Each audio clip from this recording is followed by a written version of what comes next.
एक दिन श्री रामचंद्र जी ने भरत और लक्ष्मण को अपने पास बुलाकर कहा, हे भाइयों, मेरी इच्छा राजसूय यज्ञ करने की है, क्योंकि वह राजधर्म की चरम सीमा है। इस यज्ञ से समस्त पाप नष्ट हो जाते हैं तथा अक्षय और अविनाशी फल की प्राप्ति होती है।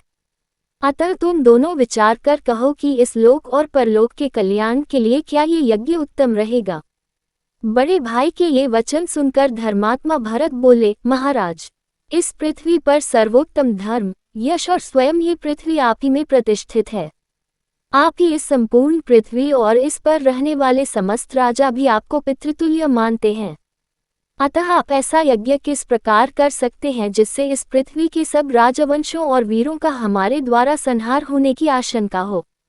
भरत के युक्तियुक्त वचन सुनकर श्री राम बहुत प्रसन्न हुए और बोले, भरत, तुम्हारा सत्य परामर्श धर्म संगत और पृथ्वी की रक्षा करने वाला है।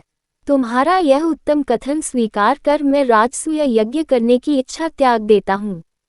तत्पश्चात लक्ष्मण बोले, हे रघुनंदन, सब पापों को नष्ट करने वाला तो अश्वमेध यज्ञ भी है। यदि आप यज्ञ करना ही चाहते हैं तो इस यज्ञ को कीजिए। महात्मा इंद्र के विषय में ये प्राचीन वृतांत सुनने में आता है कि जब इंद्र को ब्रह्महत्या लगी थी तब वे अश्वमेध यज्ञ करके ही पवित्र हुए थे। श्री राम द्वारा पूरी कथा पूछने पर लक्ष्मण बोले, प्राचीन काल में वृत्रासुर नामक असुर पृथ्वी पर पूर्ण धार्मिक निष्ठा से राज्य करता था। एक बार वह अपने ज्येष्ठ पुत्र मधुरेश्वर को राज्य भार सौंपकर कठोर तपस्या करने वन में चला गया। उसकी तपस्या से इंद्र का भी आसन हिल गया। वह भगवान विष्णु के पास जाकर बोले कि प्रभु, तपस्या के बल से वृत्रासुर ने इतनी अधिक शक्ति संचित कर ली है कि मैं अब उस पर शासन नहीं कर सकता। यदि उसने तपस्या के फलस्वरूप कुछ शक्ति और बढ़ा ली तो हम सब देवताओं को सदा उसके अधीन रहना पड़ेगा। इसलिए प्रभु, आप कृपा करके संपूर्ण लोकों को उसके आधिपत्य से बचाइए। किसी भी प्रकार उसका वध कीजिए।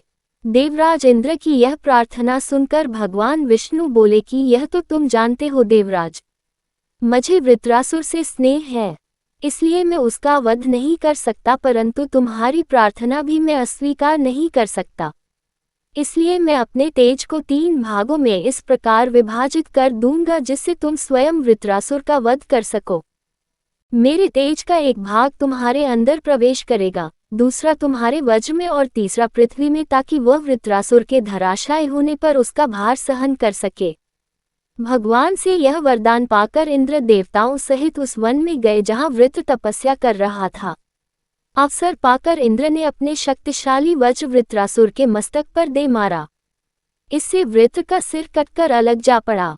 सिर कटते ही इंद्र सोचने लगे, मैंने एक निरपराध व्यक्ति की हत्या करके भारी पाप किया है। ये सोचकर वे किसी अंधकारमय स्थान में जाकर प्रायश्चित करने लगे। इंद्र के लोप हो जाने पर देवताओं ने विष्णु भगवान से प्रार्थना की कि हे दीनबंधु, वृत्रासुर मारा तो आपके तेज से गया है, परंतु ब्रह्महत्या का पाप इंद्र को भुगतना पड़ रहा है। इसलिए आप उनके उद्धार का कोई उपाय बताइए। ये सुनकर विष्णु बोले कि यदि इंद्र अश्वमेध यज्ञ करके मुझ यज्ञ पुरुष की आराधना करेंगे तो वे निष्पाप होकर देवेंद्र पद को प्राप्त कर लेंगे।